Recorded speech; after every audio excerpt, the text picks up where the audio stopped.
السلام علیکم بچوں، آج ہم تاریخ کے ماخذ ہسٹری کا یہ پہلا لیسن ہے، اس کا مطالعہ کریں گے۔ گزشتہ برس ہم نے بھارت کے قدیم دور کا مطالعہ کیا اور اس برس ہم عہد وسطیٰ کا مطالعہ کرنے والے ہیں۔ ایک اندازے کے مطابق 9ویں صدی عیسوی سے لے کر 18ویں صدی عیسوی تک کے عہد کو بھارت کی تاریخ کا عہد وسطیٰ مانا جاتا ہے۔ اس سبق میں ہم عہد وسطیٰ کے تاریخی ماخذ کا مطالعہ کریں گے۔ زبانی ترتیب کے لحاظ سے ماضی میں واقع ہونے والے واقعات کے بارے میں تحقیق اور باضابطہ معلومات کو تاریخ کہا جاتا ہے۔ یعنی زمانے کی ترتیب کے لحاظ سے جو ہمارے ماضی میں واقعات ہو چکے ہیں اس کے بارے میں اگر ہم تحقیق کرتے ہیں اور باضابطہ معلومات حاصل کرتے ہیں، اسی کو تاریخ کہتے ہیں۔ لفظ تاریخ کے معنی کیا ہے یہ دیکھیے کہ کسی چیز کے ظہور کا وقت، ظہور مطلب وہ کس وقت ہوئی، اور کسی عظیم واقعے کے وقت کا تعین، یعنی وہ واقعہ کس وقت ہوا اور وہ زمانے کا عرصہ وہ زمانہ کون سا تھا۔ شخص، سماج، مقام اور زمانہ ایسے 4 عناصر ہیں جو تاریخ کے نقطۂ نظر سے نہایت اہم ہیں۔ تاریخ قابل اعتبار شہادتوں پر مبنی ہونی چاہیے۔ انہی قابل اعتبار شہادتوں کو تاریخی ماخذ کہا جاتا ہے۔ ہم ان تاریخی ماخذ کو مادی ماخذ یا طبعی ماخذ یا مادی اور طبعی ماخذ، تحریری ماخذ اور زبانی ماخذ کے طور پر درجہ بندی کر کے ان کا مطالعہ کریں گے۔ اسی طرح ہم ان ماخذ کی قدر پیمائی بھی کریں گے۔ ہم جس تاریخی واقعے کا مطالعہ کرتے ہیں، اس واقعے کے ساتھ ساتھ ہمیں اس سے متعلق بہت سی باتوں پر غور کرنا ہوتا ہے۔ اس کے لیے ہمیں تاریخی ماخذ کا سہارا لینا پڑتا ہے۔ ہمیں ان تاریخی ماخذ کی تفتیش کر کے ان کی اصلیت کا پتہ لگانا پڑتا ہے اور ان ماخذ کا بڑی ہوشیاری اور باریک بینی سے استعمال کرنا ضروری ہوتا ہے۔ مادی ماخذ یا طبعی ماخذ دیکھتے ہیں، اس میں کیا کیا آتا ہے۔ سب سے پہلے آتی ہے یادگاریں، عمارتیں، غاریں، قطبے، سکے، تامر پٹ، تانبے کی تختیاں، قلعے۔ یہ جو ساری عمارتیں یا ان کی باقیات کو تاریخ کے طبعی ماخذ کہا جاتا ہے۔ تاریخ کے مادی ماخذ، طبعی ماخذ کا مطلب، مادی کا مطلب ہے نظر آنے والے۔ اس میں قلعوں کو بہت اہم مقام حاصل ہے۔ قلعوں کی کچھ اہم قسمیں ہوتی ہے بیٹا، جیسے پہاڑی قلعے، جنگلاتی قلعے، بحری قلعے، زمینی قلعے۔ اسی طرح یادگاروں میں سمادھیاں، شہیدوں کی یادگار، مقبرے، عمارتوں میں شاہی محل، قصر وزرات، رانی محل اور عام لوگوں کے گھر شامل ہیں۔ ان ماخذ کے مطالعے سے ہمیں اس عہد کے تاریخ کی معلومات حاصل ہوتی ہے، فن تعمیر کی ترقی کا علم حاصل ہوتا ہے اور اس عہد کی معاشی حالت، فنون لطیفہ کا معیار، طرز تعمیر اور عوام کی طرز رہائش کی معلومات بھی حاصل ہوتی ہے۔ مثال ہم یہاں پر ایک قلعے کی لیں گے۔ جب ہم قلعے کو دیکھتے ہیں تو اس قلعے کے اندر ہم کو فن تعمیر کی ترقی کا علم ہوتا ہے اور اس کے اندر انہوں نے کیا کیا چیزیں بنائی ہیں، اس سے ہمیں فنون لطیفہ کا معیار ہم کو سمجھ میں آتا ہے اور اس عہد کی معاشی حالت کیسی تھی یہ سمجھ میں آتا ہے اور تعمیر اور عوام کی طرز رہائش کی بھی معلومات حاصل ہوتی ہے۔ اب دیکھتے ہیں کہ سکوں کے ذریعے ہمیں تاریخ کا کیسے پتہ چلتا ہے۔ ہر زمانے کے اپنے اپنے پیسوں کا طریقہ رائج ہوتا ہے۔ مثال کے طور پہ آج کے پیسے ہم کہتے ہیں پیسے اور روپیہ۔ قدیم زمانے سے کوڑی، دمڑی، دھیلا، پائی، پیسہ، آنا، روپیہ ایسے سکے رائج تھے۔ ان سکوں کی بنیاد پر ضرب المثال محاورے ہماری زبان میں مستعمل ہیں۔ مثلاً کوڑی کے کام کا نہیں ہے، کسی بولتے ہیں نا یہ کوڑی کے کام کا نہیں ہے، تو کوڑی اس وقت چلتی تھی۔ چمڑی جائے پر دمڑی نہ جائے تو دمڑی اس وقت چلتی تھی۔ پھر اس کے بعد پائی کا حساب رکھنا، پائی بھی چلتا تھا۔ اور روپیہ پیسہ ہاتھ کا میل ہے۔ اسی طرح سے شہیدوں کی یادگار ایک آپ کو بتائی گئی ہے کہ مختلف حکمرانوں کے دور میں رائج سونے، چاندی اور تانبے کی دھاتوں سے تیار کردہ سکے تاریخ کے ماخذ کے طور پر بے حد اہمیت رکھتے ہیں۔ ان سکوں کی مطالعے سے ہمیں حکمرانوں، ان کے عہد حکومت، ان کے نظم و نسق، مذہبی تصورات، شخصی تفصیلات وغیرہ کی معلومات حاصل ہوتی ہے۔ اس کے علاوہ بھی اس عہد کے معاشی لین دین، معاشی حالت اور دھاتوں کے علم کے ارتقاء کا بھی پتہ چلتا ہے۔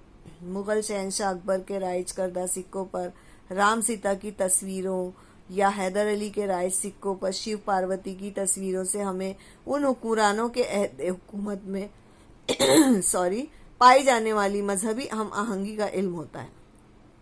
پیشواؤں کے رائج کردہ سکوں میں عربی یا فارسی زبان کا استعمال ہوتا تھا، جس کی وجہ سے ہمیں اس عہد میں رائج زبانوں کے متعلق معلومات حاصل ہوتی تھی۔ پیشوا عہد کے سکے دیکھیے اور حیدر علی کے سکے دیکھیے۔ اسی طرح سے کتبے، سنگی تحریریں یعنی پتھروں یا دیواروں پر کندہ تحریریں، سنگی یعنی سنگ پتھر، اردو میں پتھر کو جو ہے وہ سنگ کہا جاتا ہے۔ مثلاً تنجاور کے برہدیشور مندر کے احاطے کی تحریر ہمیں چالوکیہ، راشٹرکوٹ، چول، یادو حکمرانوں کے عہد کی سنگی تحریریں بھی دریافت ہوئی ہے۔ دیکھیے یہ جو ہے نا راشٹرکوٹ، چالوکیہ، چول اور یادو، ان کے بارے میں آپ نے عہد قدیم میں یعنی چھٹی میں آپ نے پڑھ چکے ہیں، تو ان لوگوں کی بھی دریافت ہوئی ہے۔ سنگی تحریروں کو تاریخ نویسی کا ایک نہایت اہم اور قابل اعتبار ماخذ مانا جاتا ہے، جس کی وجہ سے زبان، رسم الخط اور سماجی زندگی جیسے اہم معاملات کی تفہیم میں آسانی ہوتی ہے۔ تانبے کی پرت یا پلیٹوں پر کندہ تحریروں کو تامرپٹ کہا جاتا ہے۔ تانبے کی ان پرتوں پر شاہی فرمان، فیصلوں وغیرہ کی معلومات کندہ ہوتی ہے۔ کیا آپ جانتے ہیں کہ چیتیہ وہار، خانقاہیں، مندر، کلیسا، مساجد، آتش کدے، قلعے، مقبرے، گردوارے، چھتری، سنگ تراشی، کنویں، زینے دار باولیاں، مینار، فصیل، ملبوسات، ہتھیار، برتن، زیورات، کپڑے، فنکاری کے نمونے، کھلونے، اوزار اور موسیقی کے آلات، ساز وغیرہ کا شمار تاریخ کے طبعی ماخذ میں ہوتا ہے۔ امید ہے بچوں آپ لوگوں کو یہ سیکشن سمجھ میں آ گیا ہوگا۔ اب ہم بڑھتے ہیں تحریری ماخذ کی طرف۔ تحریری ماخذ میں عہد وسطیٰ کے دیوناگری، عربی، فارسی اور موڑی جیسے رسم الخط زبان کی مختلف شکلوں، بھوج پتھروں، پوتھیوں، مذہبی کتابوں، گرنتھوں، شاہی فرمان، سوانح اور تصویروں کی مدد سے ہمیں اس عہد کے اہم تاریخی واقعات کی معلومات حاصل ہوتی ہے۔ ان کے علاوہ کھانے پینے کی اشیاء، عوامی زندگی، لباس، رہن سہن، خیالات و نظریات، تقریبات، تیج تہواروں کا بھی علم ہوتا ہے۔ ان اشیاء کو تاریخ کے تحریری ماخذ کہا جاتا ہے۔ خط و کتابت و مراسلات، شجرے مطلب ایک خاندان سے دوسرے خاندان تک چلنے والا شجرہ، یعنی باپ بیٹا، اس کی پوری ڈیٹیل ہوتی ہے۔ اور اسی طرح سے شاہی دربار کے روزمرہ کے کام کاج کی دستاویز۔ شاہی دربار میں جب بھی کوئی دربار لگتا تھا تو وہاں پر ایک لکھنے والا ہوتا تھا اور روزمرہ کے کام کاج وہ لکھتا تھا۔ تذکرے، تواریخ، غیر ملکی سیاحوں کے سفر نامے۔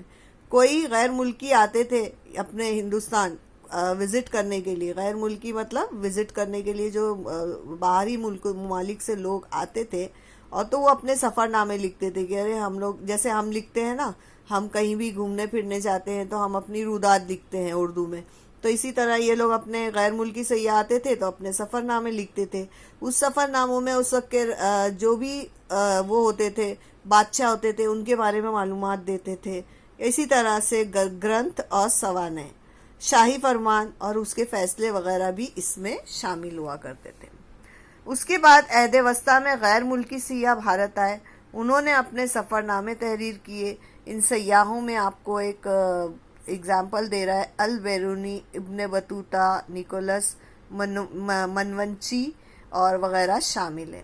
بابر کی سوانح، کوی پرمانند کی سنسکرت زبان میں تحریر کردہ شیواجی کی سوانح، شری شیو بھارت، اسی طرح مختلف حکمرانوں کی سوانح اور ان کی مراسلت اور خط و کتابت کے مطالعے سے ہمیں ان کی حکومتی پالیسیوں، نظم و نسق اور سیاسی تعلقات کا علم ہوتا ہے۔ تواریخ یا تاریخ کے معنی ہوتے ہیں واقعاتی ترتیب۔ البیرونی، ضیاء الدین برنی، مولانا احمد، یحییٰ بن احمد، مرزا حیدر بھیم سین، مرزا حیدر، بھیم سین سکسینہ وغیرہ کی تحریر کردہ تواریخ ہمیں دستیاب ہے۔ دیکھو یہ جو لوگ ہیں ان لوگوں نے اپنی ساری تاریخیں لکھی ہوئی ہے، اور ان کی تاریخ جو لکھی ہوئی ہے وہ ہم کو آسانی سے مل سکتی ہے۔ بکھر دراصل عربی لفظ خبر کی بگڑی ہوئی شکل ہے۔ بکھر مہاراشٹر میں وجود میں آنے والی تاریخ نویسی کی ایک قسم ہے۔ بکھر کے ذریعے ہمیں اس زمانے کے سیاسی انقلابات، زبان، ثقافتی زندگی، سماجی حالات وغیرہ کو سمجھنے میں مدد ملتی ہے۔ مراٹھی کے ذریعے زیادہ تر بکھر چونکہ واقعات گزر جانے کے بہت عرصے کے بعد لکھے گئے تھے، اس لیے اس میں اکثر سنی سنائی معلومات پر زور دیا گیا ہے۔ سباسد بکھر، مہیکاوتی بکھر، 91 نکاتی بکھر، چٹنس کی بکھر، بھاؤ صاحب کی بکھر، کھرڈیا کی لڑائی کی بکھر جیسی اہم بکھریں تھی۔ یہ کچھ بکھریں ہیں جو آپ کو بتائی جا رہی ہے کہ اس وقت کون کون نے کس نے جو ہے وہ بکھر لکھا تھا۔ اس زمن میں رابرٹ ایم سی اسپرنگل اور گرانٹ ڈف جیسے معاصر مغربی مورخین کی کتابیں بھی اہم ہیں۔ آئیے عمل کر کے دیکھتے ہیں۔ آپ کو پواڑے اور آدیواسی گیتوں کا ذخیرہ تیار کرنے کہا جا رہا ہے۔ اسکول کی ثقافتی تقریبات میں انہیں پیش کرنے کے لیے کہا جا رہا ہے۔ یہ جو کام ہے یہ ہم اسکول کھلنے کے بعد کریں گے۔ اب ہم نے مادی ماخذ دیکھے، اس کے بعد ہم نے تحریری ماخذ دیکھے، اب جو ہے ہم زبانی ماخذ کی طرف بڑھتے ہیں۔ عوامی روایات میں نسل در نسل منتقل ہونے والے چکی کے گیت۔ بیٹا جس وقت وہ لوگ چکی چلاتے تھے نا ہاتھوں سے، تو وہ لوگ کچھ گیت گایا کرتے تھے۔ وہ گیت لوک گیت، پواڑے، کہانیاں، دنت کتھا، فرضی حکایات وغیرہ کے ذریعے ہمیں عوامی زندگی کے مختلف پہلوؤں کو سمجھنے میں مدد ملتی ہے۔ اس قسم کے ماخذ کو تاریخ کے زبانی ماخذ کہا جاتا ہے۔ اب تاریخ کے ماخذ میں کون کون سی چیزیں شامل ہیں؟ تو لوک گیت، سرگزشت، شلوک، ابھنگ، پواڑے، کہاوتیں، کہانیاں اور فرضی حکایات۔ آپ لوگوں کو پتا ہوگا کہ بہت ساری ایسی کچھ ریسیپیز بھی ہوتی ہے جو ایک ماں جو ہے وہ اپنی بچی کو سکھاتی ہے، پھر وہ بچی اپنی بچی کو سکھاتی ہے۔ تو یہ ساری چیزیں جو ہے وہ اسی طرح سے زبانی چلی آتی ہے، اس کو کہتے ہیں۔ مذکورہ بالا تینوں اقسام کے ماخذ کی بنیاد پر تاریخ تحریر کی جاتی ہے۔ ایک مرتبہ تحریر کردہ تاریخ میں بھی تحقیق کا کام مسلسل چلتا رہتا ہے۔ نئی تحقیقات اس میں کی جاتی ہے کہ صحیح ہے یا غلط۔ اس تحقیق کے ذریعے نئے ماخذ، نئی معلومات سامنے آتی ہے۔ ان نئے ماخذ اور نئی معلومات کے مطابق تاریخ کو دوبارہ تحریر کیا جاتا ہے۔ مثلاً ہمیں اپنے دادا دادی، اپنے والدین اور اپنے زمانے کی تاریخ کی کتابوں میں کسی نہ کسی حد تک فرق ملتا ہے۔ تاناجی پواڑا، اس پواڑے کے مصنف شاعر ہیں تلسی داس۔ اس پواڑے میں سی گڑھ کی مہم کا بیان ہے۔ اس میں تاناجی، شیلار ماما، شیواجی مہاراج اور ویر ماتا جیجا بائی کے خوبصورت مزاج کی عکاسی ہے، اور اس پواڑے کا کچھ حصہ یہاں دیا ہوا ہے۔ ماما بولایا تو لاگلا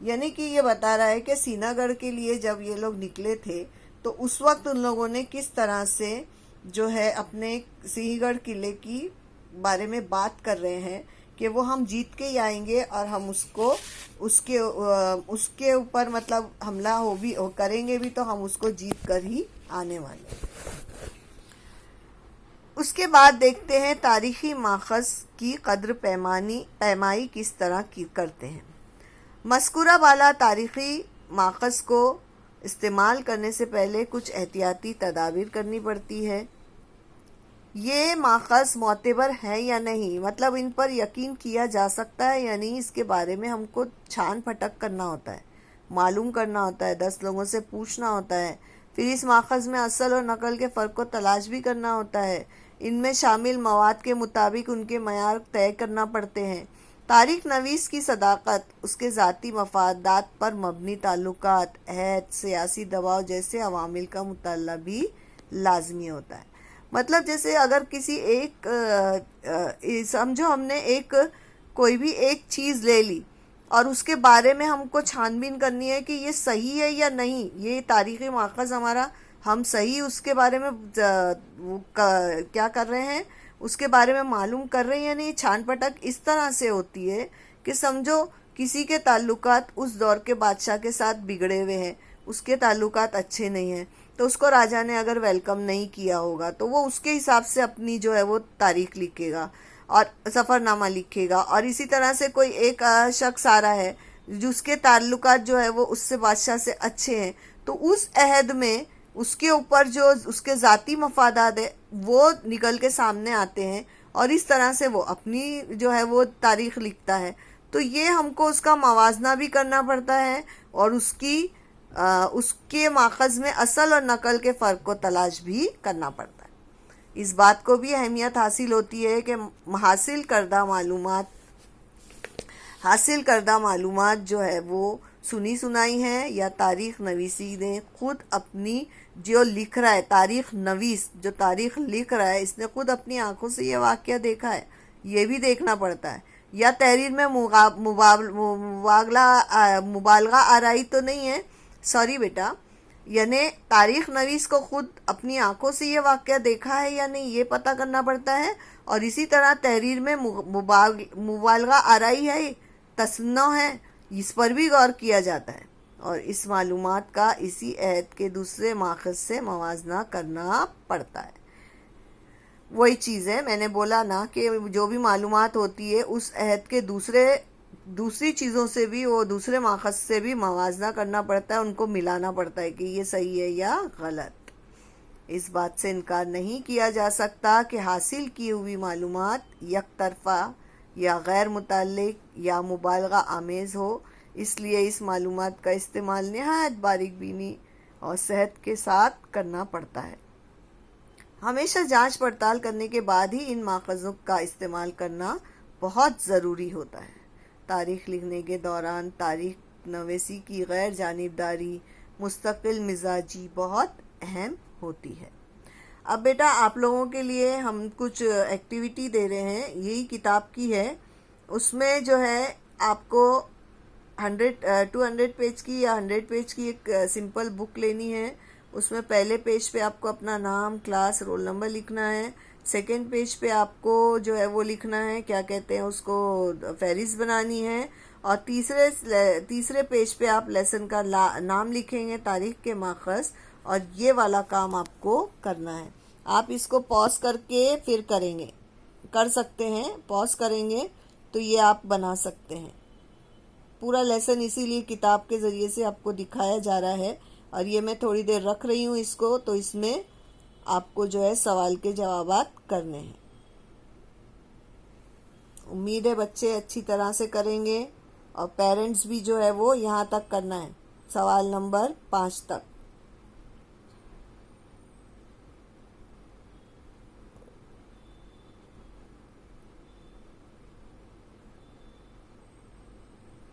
امید ہے لیسن آپ کو سمجھ میں اچھے سے آ گیا ہوگا۔ ہو سکتا ہے کچھ چیزیں نہیں سمجھ میں آ رہی ہوگی، لیسن کو ایک بار آپ واپس سے پڑھ سکتے ہیں جیسے میں نے پڑھا ہے۔ میں نے اپنی آواز دی ہے نا بیٹا، اس آواز کو آپ میوٹ کر دینا اور پھر پورا لیسن خود بھی پڑھ سکتے ہو آپ. اسی لیے میں نے ایک ایک چیز آپ کو جو ہے وہ بتائی ہے. انشاءاللہ اگلے اس میں لیسن میں واپس ملیں گے، اور مجھے امید ہے آپ بچوں کو جو دیا گیا کام ہے وہ کر کے رکھیں گے کاپی میں.